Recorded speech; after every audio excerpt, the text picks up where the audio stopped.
Last warning, she whispered, her voice colder than the Oregon wind. But the three men just laughed, drawing their weapons and lunging at her dog.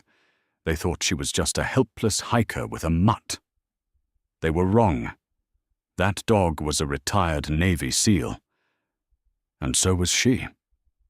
The morning mist clung heavily to the towering Douglas firs of the Black Ridge Trail, a secluded path winding through the rugged backcountry of the Pacific Northwest.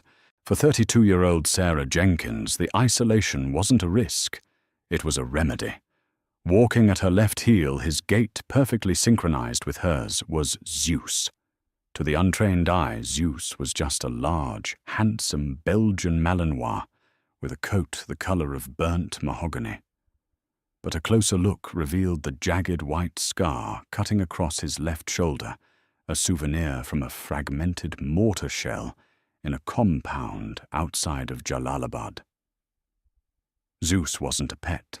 He was a retired Naval Special Warfare K-9, a multi-purpose K-9 MPC, who had logged over 40 combat deployments with SEAL Team 6. He had sniffed out IEDs, chased down high-value targets in pitch-black tunnels, and saved more American lives than most decorated officers. Now, at 8 years old, he was supposed to be living the quiet life.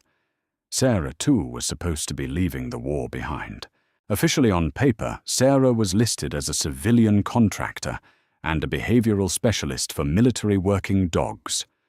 Unofficially and deeply buried in classified DoD personnel files, she was a Tier 1 Close Quarters Combat CQC Master Instructor and an embedded operative for Naval Special Warfare Group 2. She was the woman who taught the most lethal men on the planet how to kill with their bare hands when their rifles jammed. But today she just wanted to hike.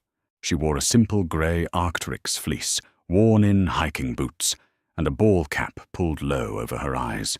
Zeus trotted silently, his golden eyes scanning the tree line, his ears pivoting like radar dishes. Even in retirement, the drive never truly faded.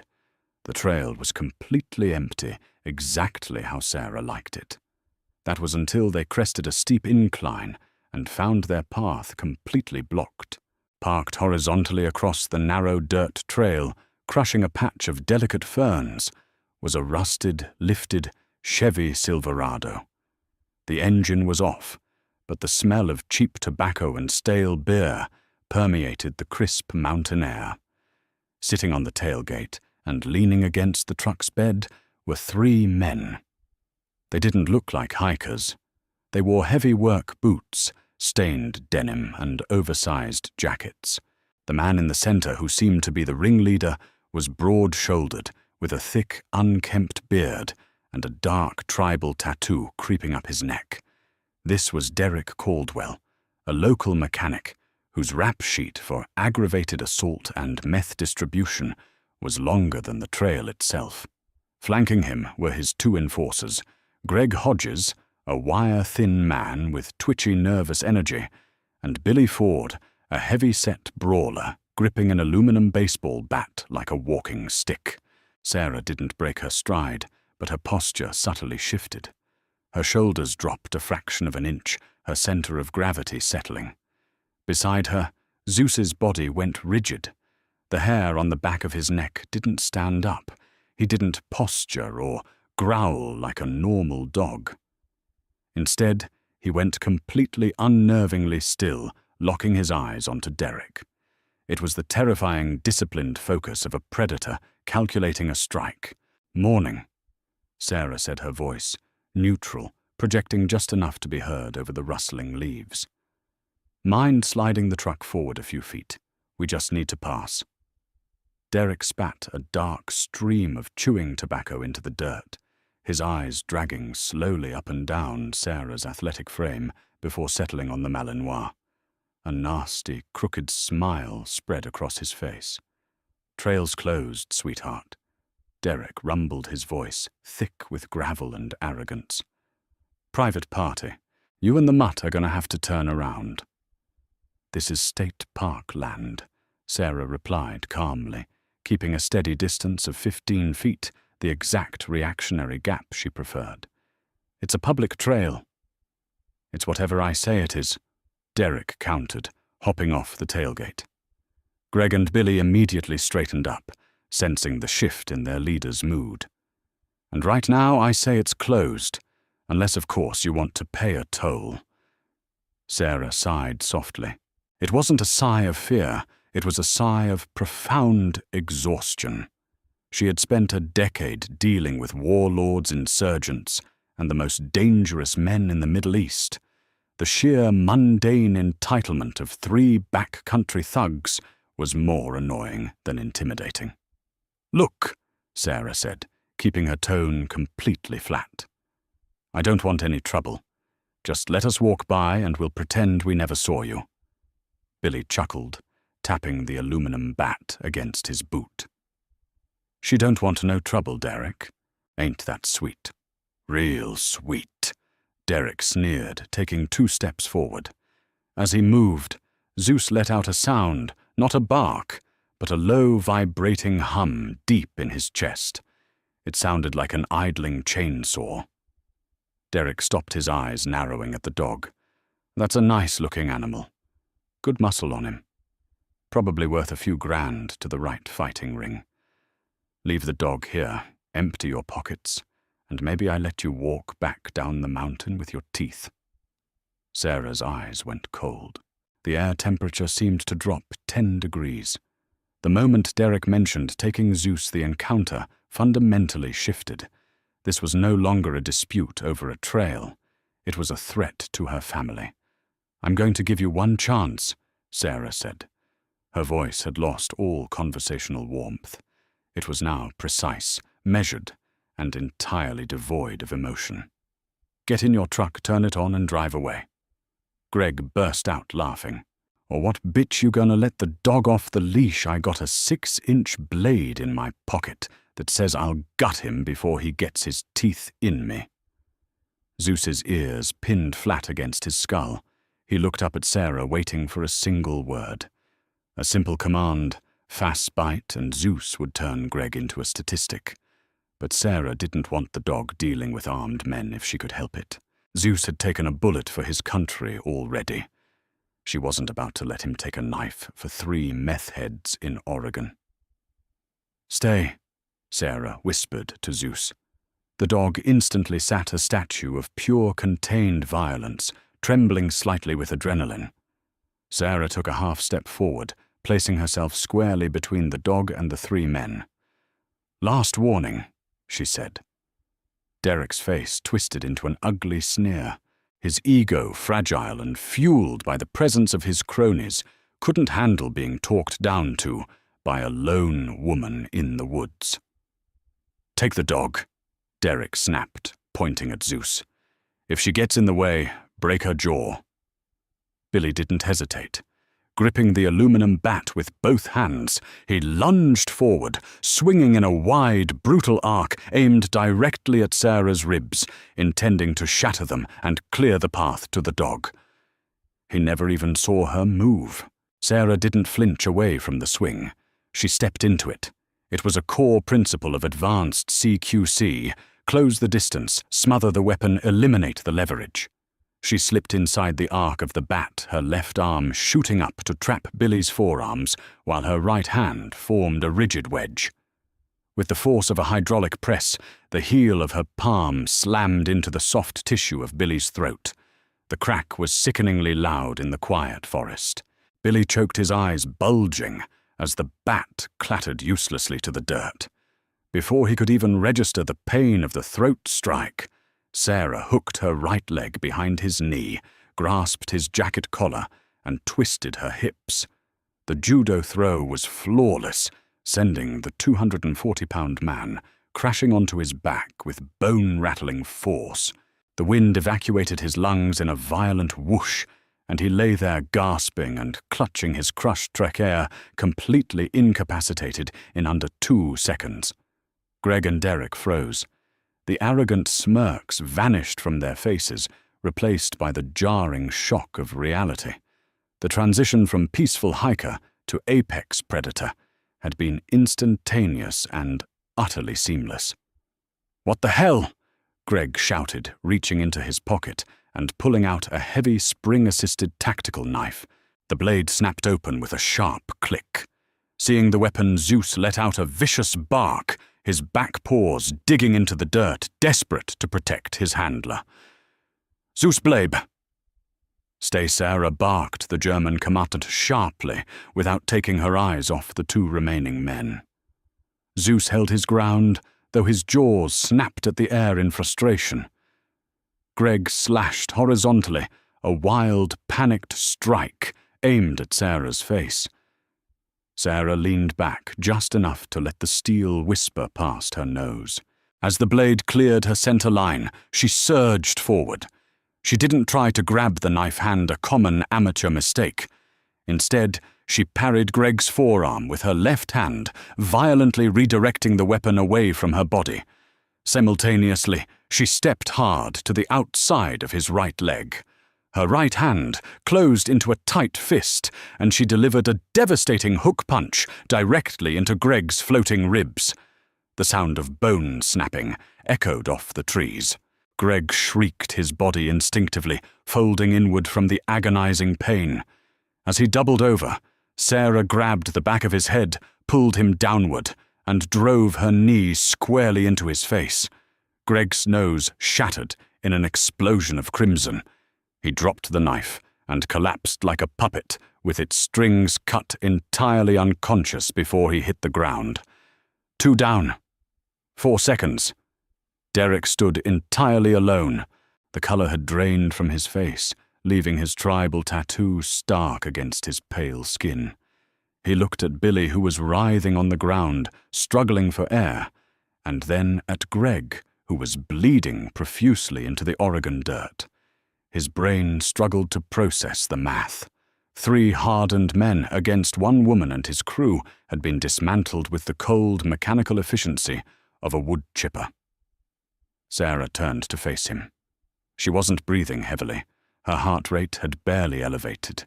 Her eyes, however, were terrifying. They were completely devoid of anger. They were the eyes of a professional observing a target, calculating angles, and predicting resistance. "You," Derek stammered, taking a clumsy step backward until his spine hit the tailgate of his rusted Silverado. He patted his waistband frantically, his fingers brushing against the butt of a cheap .38 caliber revolver tucked into his belt. Sarah saw the movement instantly.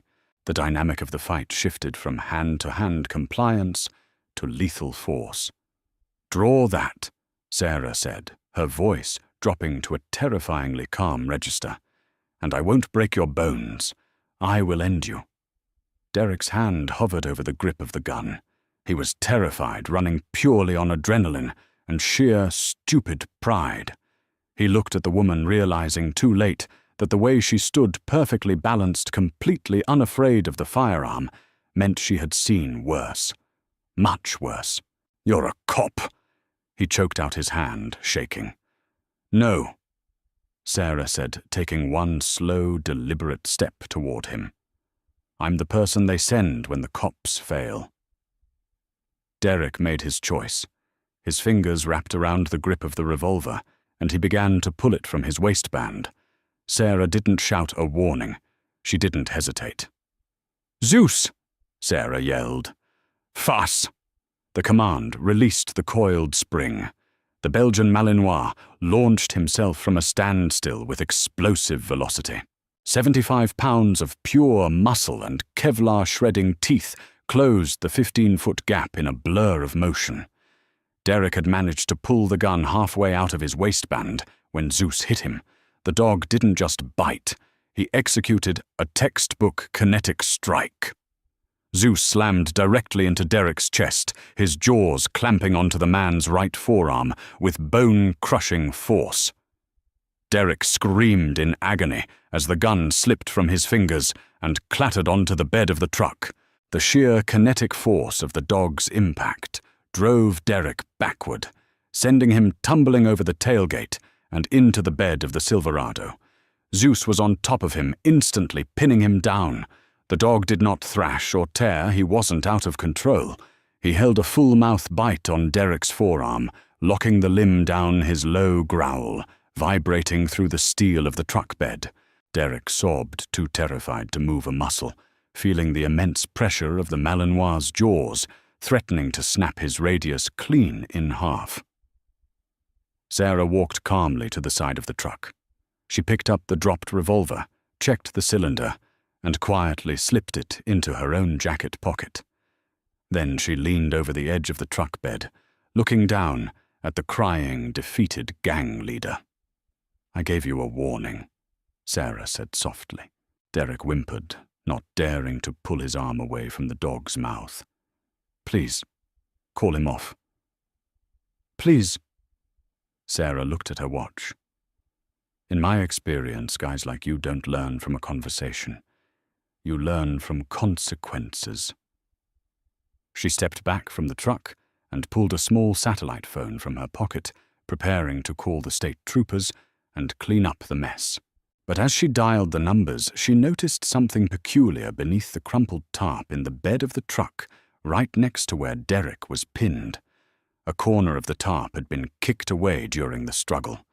Beneath it wasn't just typical mechanic gear or even a meth stash. It was a stack of heavy olive-drab Pelican cases, and stenciled on the side of the nearest case, partially obscured by dirt, were the letters "Property of U.S. Depth of Defense. Explosives." Sarah's blood ran cold. The situation had just escalated from a random trail assault to something infinitely more dangerous. These weren't just local thugs. They were moving stolen military ordnance. She looked back at Zeus, who was still holding Derek perfectly still, and then out toward the dense surrounding woods.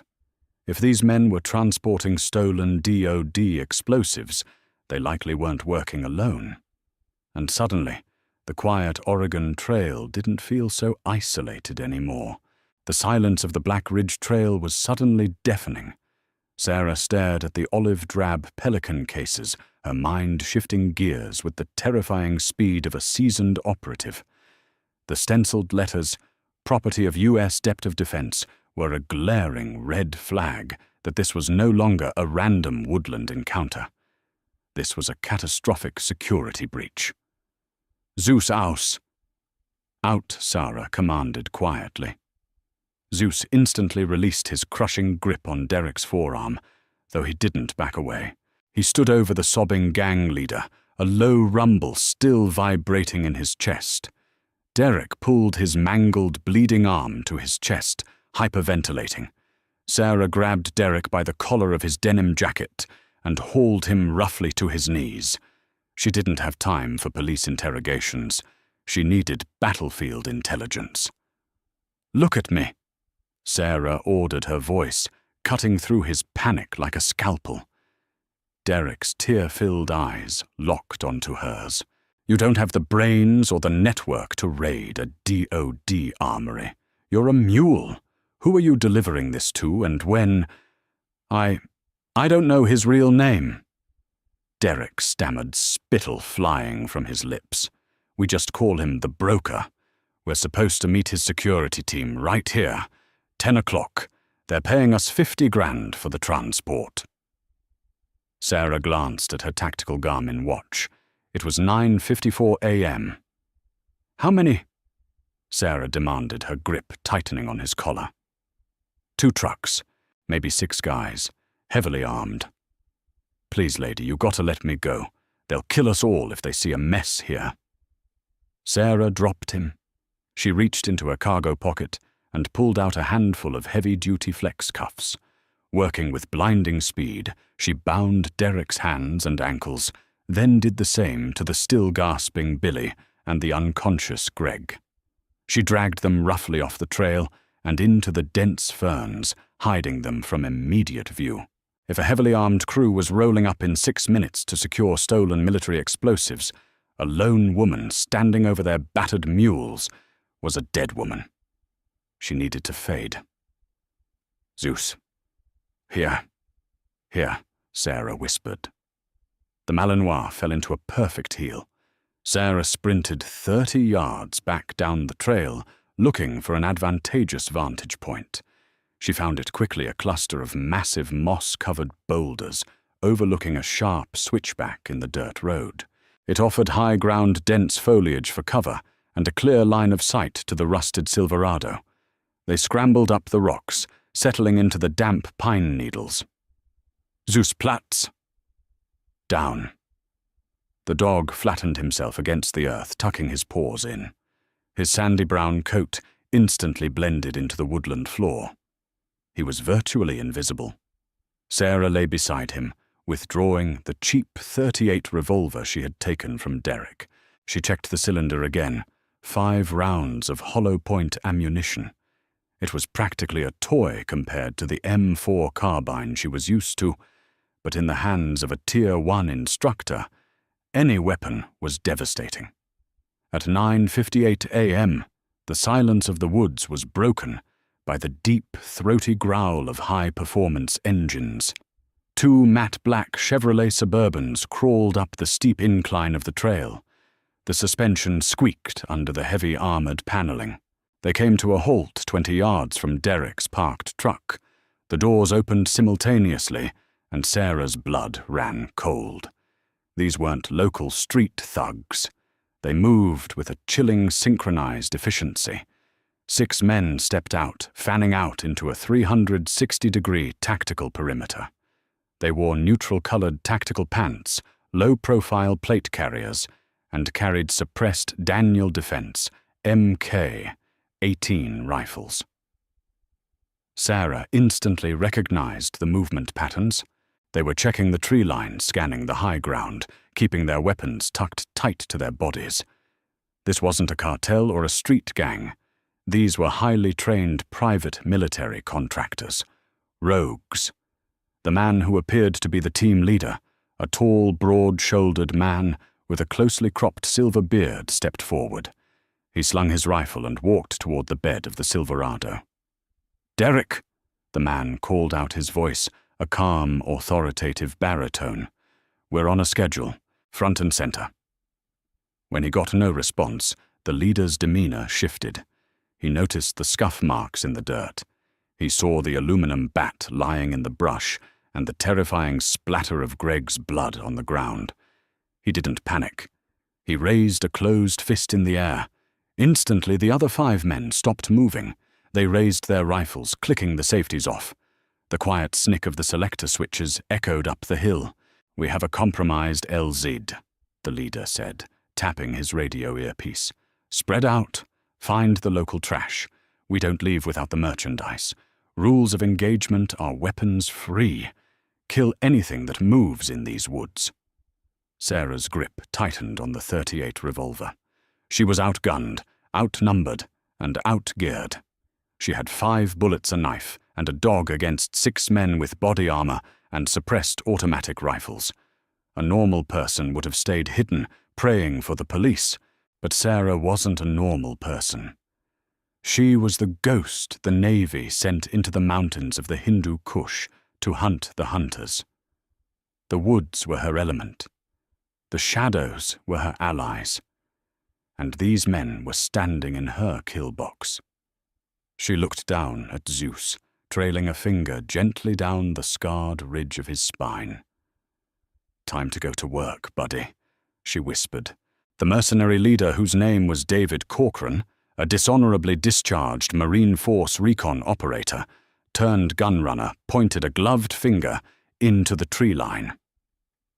"Miller O'Connor, sweep the left flank. Find out what happened to our delivery boys," Corcoran ordered.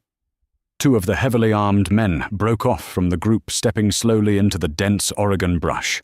They moved exactly as they were trained, heel-to-toe walking weapons, up-scanning their sectors. From her perch on the boulders, Sarah tracked their movement.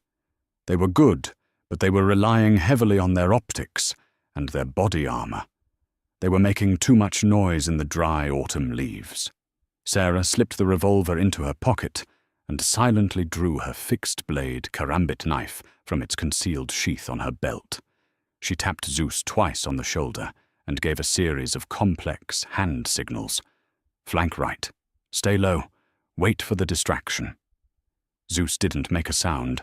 He simply melted into the underbrush, moving with the terrifying silence of a predatory cat.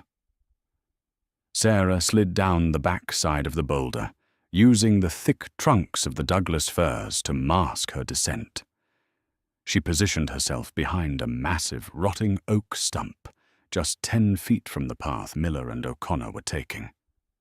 Miller stepped past the stump, his eyes glued to the scope of his rifle. O'Connor was 3 paces behind him. Sarah picked up a heavy, fist-sized rock. With a flick of her wrist, she hurled it 20 yards to her left, deep into a patch of dry ferns. Crack rustle. Both mercenaries snapped their rifles toward the noise. Movement left side, Miller hissed over his radio. It was a fatal momentary lapse in their rear guard security. Sarah exploded from behind the stump. She didn't run. She glided her center of gravity low. She closed the 10-foot gap to O'Connor in a fraction of a second. Before he could turn his head, Sarah's left hand clamped over his mouth, violently jerking his head backward. Simultaneously, she drove the karambit's curved blade deep into the brachial plexus beneath his armpit, a catastrophic nerve center strike that bypassed his body armor. O'Connor's body went completely limp, his nervous system short-circuiting instantly. Sarah caught his dead weight, lowering him silently to the mossy ground without letting his rifle clatter. Miller, still staring at the ferns, realized his partner wasn't covering him. "O'Connor, you see anything?" he whispered, turning his head. He never completed the turn. A shadow detached itself from the canopy of a low-hanging cedar tree. Zeus didn't bark. He didn't growl. The 75-pound Malinois launched himself through the air in absolute, terrifying silence. Zeus struck Miller square in the chest. The sheer kinetic impact knocked the breath from the mercenary's lungs and threw him violently onto his back. Before Miller could even register the attack, Zeus's jaws clamped onto his right wrist, right over the rifle grip. The crunch of breaking bone was sickening. Miller opened his mouth to scream, but Sarah was already there. She drove her knee into the center of his chest plate, pinning him to the earth, and delivered a precise, crushing palm strike to his jaw. His eyes rolled back into his head, and he went limp. 2 down. Absolute silence maintained. Down by the trucks, Corcoran checked his watch. It had been 3 minutes. "Miller sitrep." Corcoran barked into his radio. Static answered him.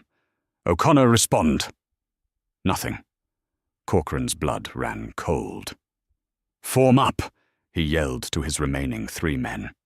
"We've got a hostile element in the trees. Tighten the perimeter, around the payload." They backed against the Silverado, forming a defensive half-circle, their rifles scanning the tree line frantically. "Who's out there?" Corcoran shouted, his calm facade cracking. "We are heavily armed. Step out with your hands up." From the shadows of the tree line 30 yards away, Sarah stepped out into the dappled sunlight. She didn't have her hands up. She stood perfectly relaxed, her hands hanging loosely by her sides. Corcoran squinted through his holographic sight. "It's a woman," he muttered, baffled. "Just one." "Where is the rest of her team?" "I don't have a team," Sarah called out, her voice echoing off the valley walls. "But I do have an offer. Drop your weapons, lay face down in the dirt, and you get to live." Corcoran laughed, a harsh, nervous sound. "You're out of your mind. Light her up." As the 3 men raised their rifles to fire, a high-pitched electronic whine echoed from the sky. Suddenly, a massive Bearcat-armored personnel carrier smashed through the tree line at the bottom of the trail, its lights flashing red and blue. Following closely behind were 4 dark SUVs. The cavalry had arrived. When Sarah had dialed her satellite phone earlier, she hadn't just called the local police. She had triggered an emergency beacon to a joint terrorism task force JTTF, operating out of Portland, transmitting the serial codes she saw on the DOD cases. FBI, drop your weapons. A voice boomed over a megaphone. Dozens of federal agents in heavy tactical gear swarmed up the hill. M4 carbines leveled at the mercenaries. Corcoran looked at the army of federal agents, then back at the lone woman in the woods.